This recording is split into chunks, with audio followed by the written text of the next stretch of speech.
Okay, so here we go on to part 6, which is about cardiogenic shock. Cardiogenic shock is a pump problem. So in order to discuss cardiogenic shock, I just want to sort of go over the pathophysiology of the cardiovascular system a little bit. This is just a review. So the cardiovascular system consists of the heart and the blood vessels. The heart pumps out blood to the body's organs and tissues with each heartbeat. And there's two phases in our heartbeat, right? There's the systole, which is when the heart is contracting and pumps out the blood, and then diastole, when the heart relaxes and fills with blood. The stroke volume, or the amount of blood pumped out by the heart in a single heartbeat, is influenced by a few different things. Among them is cardiac contractility, preload, and afterload. Contractility is how strong the heart is contracting during systole. Preload is how much the heart's smooth muscle is stretched at the end of diastole, and this is really dependent on how much blood is filling the heart. So the more it's stretched, the more force it can generate during contraction. This is sort of like a rubber band, and this is actually called it's called Starling's law, that the further the stretch, the more snappy the snap, if you will. So afterload refers to the resistance that the heart must overcome to pump out blood during systole. And this is affected mainly by peripheral vascular resistance and other pathological conditions. If you check out this little picture here, this is by Doc Scribbles. I highly recommend you check her out. She has some great cartoons that can really show you some medical stuff. So she's on Twitter. So this picture is from her, from Doc Scribbles. So cardiogenic shock is a life-threatening condition in which the heart is unable to pump enough blood to the rest of the body due to cardiac dysfunction. This leads to acute hypoperfusion and hypoxia of our tissues and organs, despite the fact that we have enough volume in the cardiovascular system. The most common causes do involve damage to the heart tissue, and the most important one of those would be the acute myocardial infarction, or a heart attack, where ischemia and necrosis of the heart tissue impairs the ability of the heart to contract. Some other disorders that damage the heart can also lead to cardiogenic shock. Most common ones would be myocarditis, acute heart failure, myocardial contusion from trauma. And next, some arrhythmias, including tachycardia, bradycardia, heart block. These can all decrease cardiac output. And then sometimes there's mechanical issues like aortic and mitral valve insufficiency.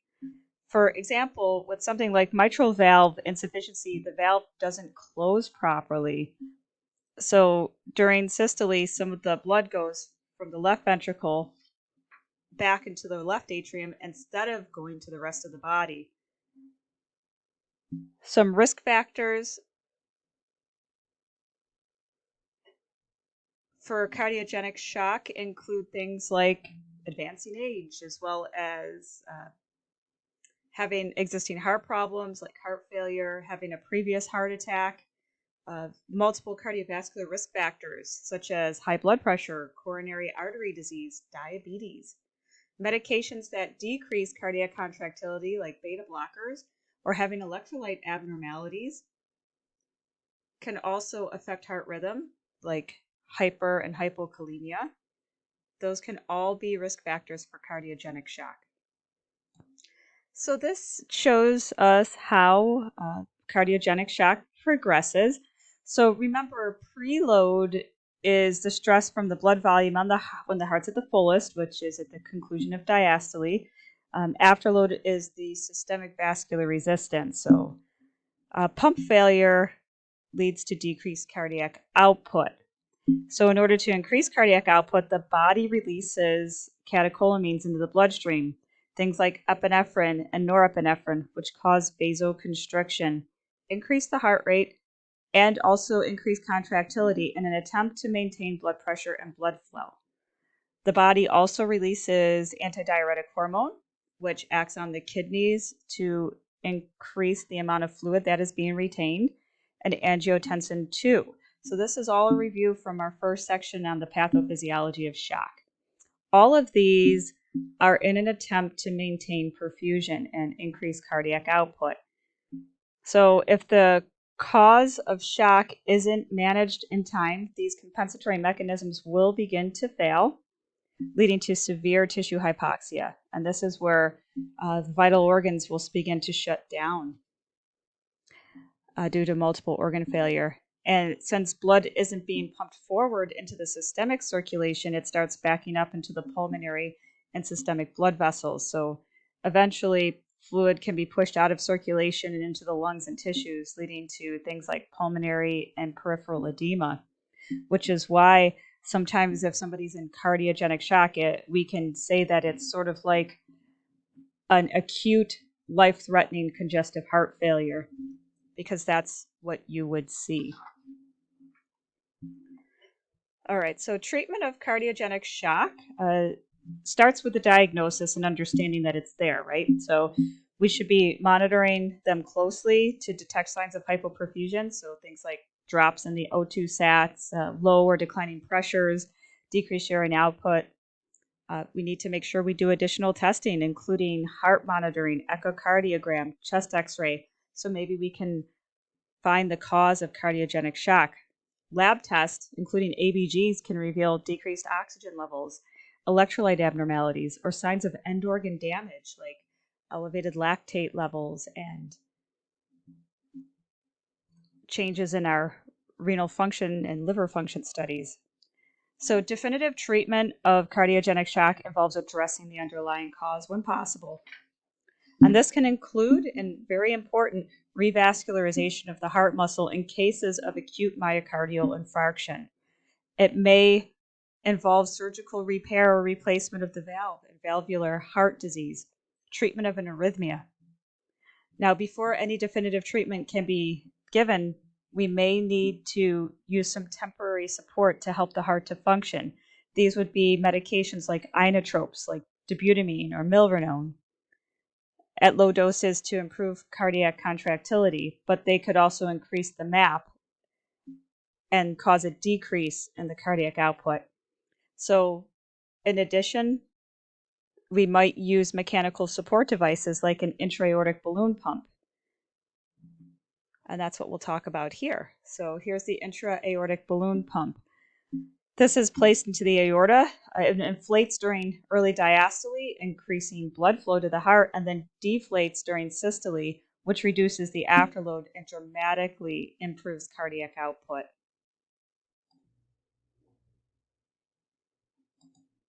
All right, one of the other devices that may be used is the left ventricular assist device. And remember, the intra-aortic balloon pump and the LVAD, these are temporary bridges. So the LVAD partially bypasses the heart and takes the workload off of the heart. It takes the blood from the left ventricle and boosts it into systemic circulation. And generally, these folks have continuous flow. They need special blood pressure equipment. So if we do not have the ability to monitor a blood pressure or a heart rate, because perhaps these people don't have it, but rather a humming or whirring sensation, we need to judge them clinically. So what does that mean? It means judging them by things like their mental status, signs of perfusion, including their urine output, their skin color, their peripheral pulses.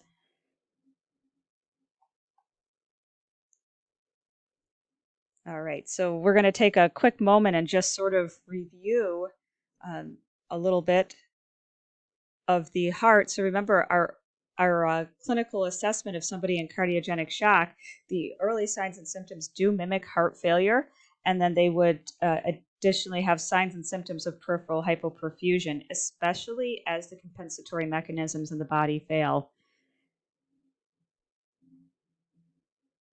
For folks with cardiogenic shock, we need to be careful with the fluids. Remember, our heart is not functioning very well. So if we give fluids and they do not have a volume problem, right? If we give fluids, then that can cause worsening heart output. And when you see the PAWP, that is basically a measure of left ventricular preload. So our nursing responsibilities do revolve around early identification, checking responsiveness and airway, optimizing oxygen, with a goal SaO2 of at least 90, and we want them to conserve oxygen. It is absolutely appropriate for somebody with cardiogenic shock to be on complete bed rest.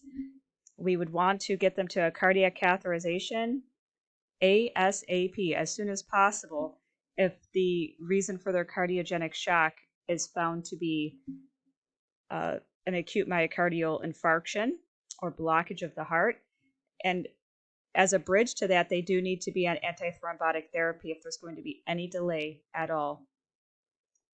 We give medications and treatments that help decrease the workload of the heart. So things that would dilate the coronary arteries, like nitrates. In fact, I'm going to just move us up here as we talk about this, right? Nitrates, meds that reduce preload, like diuretics. Medications that reduce afterload, like vasodilators. And meds that can increase heart contractility, like the inotropes. Just remember, if we do not use beta blockers, if they have a decreased ejection fraction or pulmonary edema, these can actually worsen diastolic dysfunction, so it's better to give the inotropes. And then we use circulatory assist devices to increase cardiac output. And very few people, though it's possible, very few people would potentially need a heart transplant. All right, so let's talk about the central venous pressure. And again, there's some questions about like central venous pressure, basically because of the norms and the abnorms. So for us, like I say, it's a very wide range and it is variable. And you may have a doctor that's telling you that what their central venous pressure goal is. But in general, I will not lead you astray, nor will the NCLEX, right? You will, for the central venous pressure, it will either be elevated or low, and you need to make sure you understand what it is. So central venous pressure is the monitoring of preload. This is a reflection of volume. So when we monitor central venous pressure, this is invasive monitoring, and it's basically a catheter inserted through the external jugular or femoral vein into the vena cava just above or within the right atrium. And again, there are different ranges, but we use this to monitor preload. And we also want to monitor the SEVO2 because that can help us understand the amount of oxygen based on the demand. So it helps us see if there's a balance of oxygenation and demand. And sometimes there have been questions on things like the phlebostatic axis. And so I think that you should understand what that is. It's the fourth intercostal space to the sternum, and it's midway between the anterior and posterior chest. So this is basically a depiction of it. This is how we monitor the central venous pressure. And there's a transducer that's clamped to an IV pole, which is not drawn here, but I'll run my cursor down so you can see where it would be. That transducer would be on that pole. And there is a pressure bag. It keeps a little pressure on the line. So you open and zero it between the monitor and the patient's right atrium. And what happens then is that the pressure gets transformed into the electrical system, which gives us the number. It allows us to monitor the number. Now, you don't need to know all that. You just need to know about what it is and to make sure that the line is zeroed out. And remember that the transducer needs to be in line and horizontal. So if you are ever in a critical care area and you see a measuring stick or even a laser, that's what they're using it. You need to check and calibrate this hourly. Okay, so we will talk about obstructive shock under the cardiogenic shock because it does affect the heart, but in this case, the result is pretty much the same, but you can't blame the heart. So, obstructive shock is caused by an obstruction that prevents the heart from filling properly with blood during diastole, which decreases preload, or pumping out of blood during systole, which increases afterload. So, one of the most common causes of obstructive shock is cardiac tamponade, where the blood or fluid builds up in the pericardial sac that surrounds the heart, which prevents the heart from physically expanding during diastole. Another cause would be constrictive pericarditis, and that's when the pericardium becomes thick and fibrous and prevents the heart from expanding. Tension pneumothorax, which we discussed, where the air is building up in the pleural space and increases the intrathoracic pressure, which decreases the return to the right side of the heart. So other causes that would prevent the heart from pumping blood out effectively would be things like a pulmonary embolism, aortic stenosis, or coarctation of the aorta. So the patho really develops when the obstruction reduces the blood flow in or out of the heart. So this means that we end up with a decreased stroke volume, which in turn decreases cardiac output, causing blood pressure to drop, and ultimately this causes hypoperfusion of our organs and our tissues. So to increase cardiac output, the body releases our vasoconstrictors into the bloodstream. Remember, this is just the same as we've talked about before, epi and norepi, which causes vasoconstriction to increase the heart rate, antidiuretic hormone, which again, we've already discussed the patho behind this.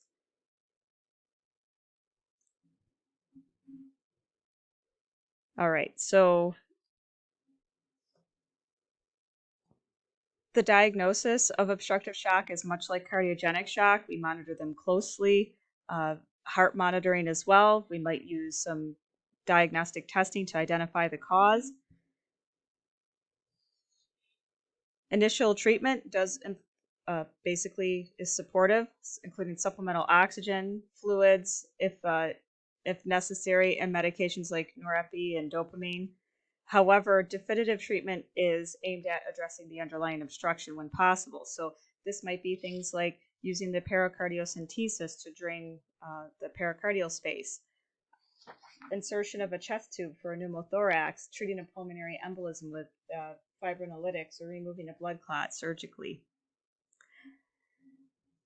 So again, the signs you would see would be very similar to cardiogenic shock. It's just that the cause lies outside of the heart, but it does prevent the heart from pumping and moving the blood forward.